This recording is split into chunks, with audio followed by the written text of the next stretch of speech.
Today on Mr. Media, I'll talk to filmmakers Jim Pasternak and Richard Marshall, creators of a new mockumentary about comedian Jonathan Winters titled Certifiably Jonathan. Stick around. I'm of two minds about this whole thing.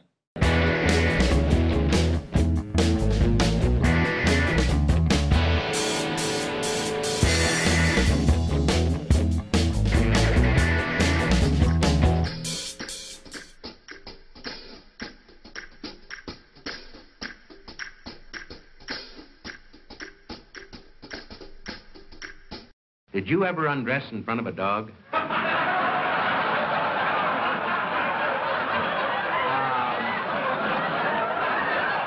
What's he really like? You'll never know. My folks didn't. I don't understand the boy. What are you? He's quite evidently that missing link between Miro and Dali. You're going to be shown at the Museum of Modern Art in New York. But there seems to be a little bit of a problem. Murphy can't paint. You can't paint. You can't paint. I can't paint. He brought every single painting. He hasn't left. Yeah, that was a squirrel. You can be funny and not have your sense of humor. Hey, Pecker, let's do it. I want you to get your humor. This much can floor you in the morning. That's going to shake it up. We need you to find the witch doctor who stolen my sense of humor, frankly. Come again, please. You could just watch comedies, but that may not inspire comedy. Maybe you want to see something like Hotel Rwanda. I'm Mr. Jack-o'-lantern. These are teeth, partly from kitty and dog. That's it! Was he putting me on? How can you look? See, this is why life is so difficult. One moment you're tied, the next moment you're in last place. Your medication has got to take effect soon. These are things that'll never be seen, hopefully.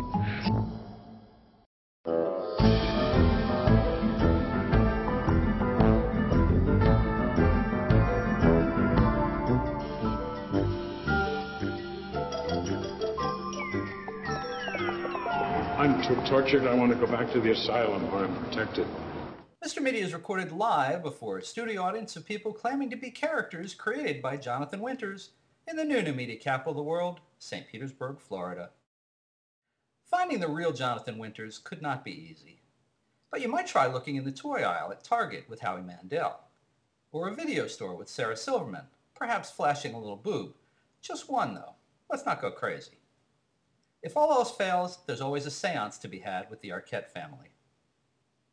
Filmmakers Jim Pasternak and Richard Marshall shot 250 hours with Winters and a parade of comedians marching through his life, including everyone from Robin Williams and Jim Carrey to Robert Klein and Jimmy Kimmel. It's not quite a documentary and not quite a story, although there is a slice of fiction threaded in there, I think. What it is, and what matters most, is that Pasternak and Marshall have captured a late-in-life slice of the great Jonathan Winters, sprinkled in with classic moments from the humorist's past. And like every other moment in time when you've seen this particular comedian, you're never quite sure what's real and what's performance. But who cares? It's an irresistible piece of cinema about one of our greatest comedians.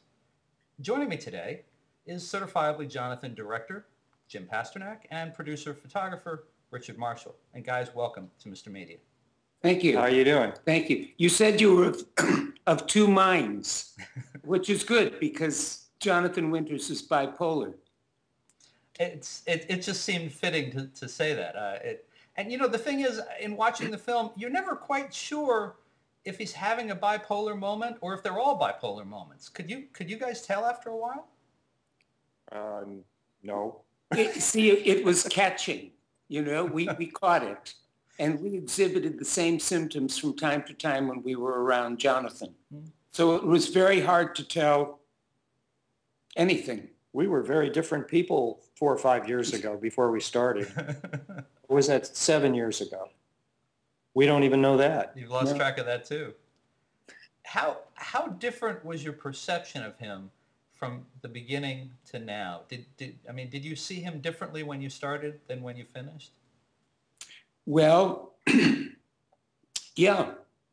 I mean, you know, he's a comic icon. So when you meet somebody famous like that, you tend to be in awe right away. And they always look a little bit different than you've seen them on the television screen or in the movie theater. And we were with a man who was 78 years old, and he's 85 years old now. So we were involved with a person who was evolving over a period of time while we were making the film. And so his comic genius and his bipolar personality thing. And now he's really focused on his art and on his writing. Richard, I'm sorry, were you going to add something to that? It looked like you... It's funny because we each had a different sort of relationship with Jonathan because of Jim's presence in the film and on camera. And, you know, Jonathan has this famous, whenever you're with Jonathan, he always says, I work alone, you know, don't step on my jokes. But it was clear that Jonathan needed somebody in the frame, in the film, to play off of. And so Jim offered himself up, and I think it worked very well. However, he didn't think it worked very well. He complained that there was too much Jim in the film. Right. So he took more Jim out of the film. Okay. I still think he thinks there's too much Jim. But Jim had this sort of authority figure role to play with Jonathan, and Jonathan is very anti-authority, you know, in every way possible.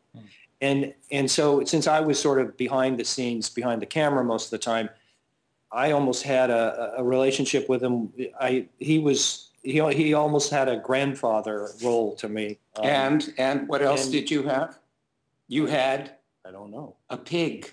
Oh, Richard has a pig. Okay. And Jonathan liked that a lot. That's the only reason he liked you more than he liked me. That's probably true. The pig. That's the only reason. Probably right. That's probably right. Mother always liked you better. I feel like I'm watching the Smothers Brothers. Well, it did seem in watching the film that he had a preference for Richard over Jim. But again, this is part of the thing that's confusing in watching the film, and really doesn't matter, I guess.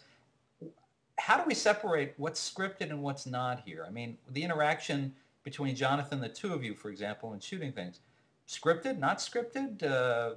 I wouldn't use the word scripted. Okay.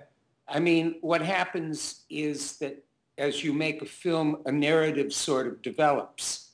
And there's this human need in all of us to structure reality around us in some form of narrative. Mm-hmm. And, you know, we started off making a documentary of fact of Jonathan and his new career as a painter.